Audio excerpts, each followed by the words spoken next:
ce n'était pas le radeau de la Méduse, ce bateau, qu'on se le dise, au fond des ports, dis au fond des ports.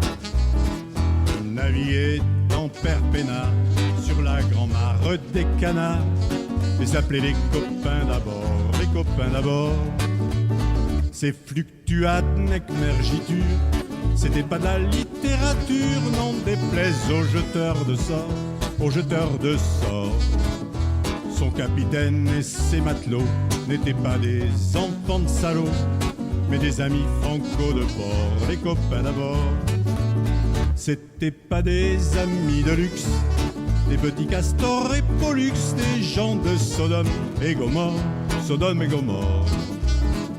C'étaient pas des amis choisis par Montaigne et la Boétie, sur le ventre ils se tapaient fort, les copains d'abord.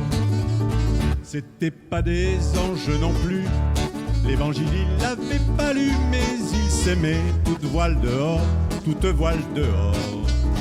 Jean-Pierre, Paul et compagnie, c'était leur seule litanie, leur credo, leur confiteor, aux copains d'abord.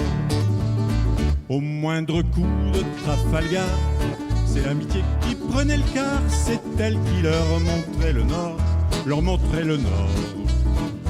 Quand ils étaient en détresse, leurs bras lançaient des SOS, on aurait dit des sémaphores, les copains d'abord.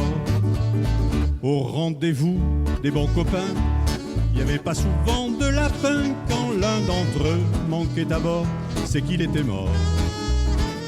Mais jamais, au grand jamais, son trou dans l'Aune se refermait. 100 ans après qu'aucun de sort, il manquait encore. Des bateaux j'en ai pris beaucoup, mais le seul qui ait tenu le coup, il n'est jamais viré de bord, mais viré de bord.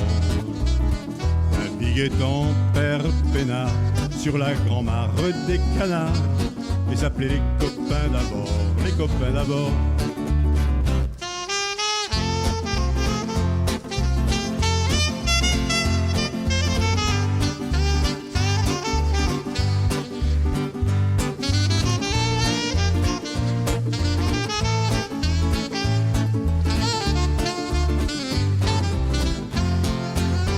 Des bateaux j'en ai pris beaucoup, mais le seul qui ait tenu le coup, qui n'est jamais viré de bord, mais viré de bord.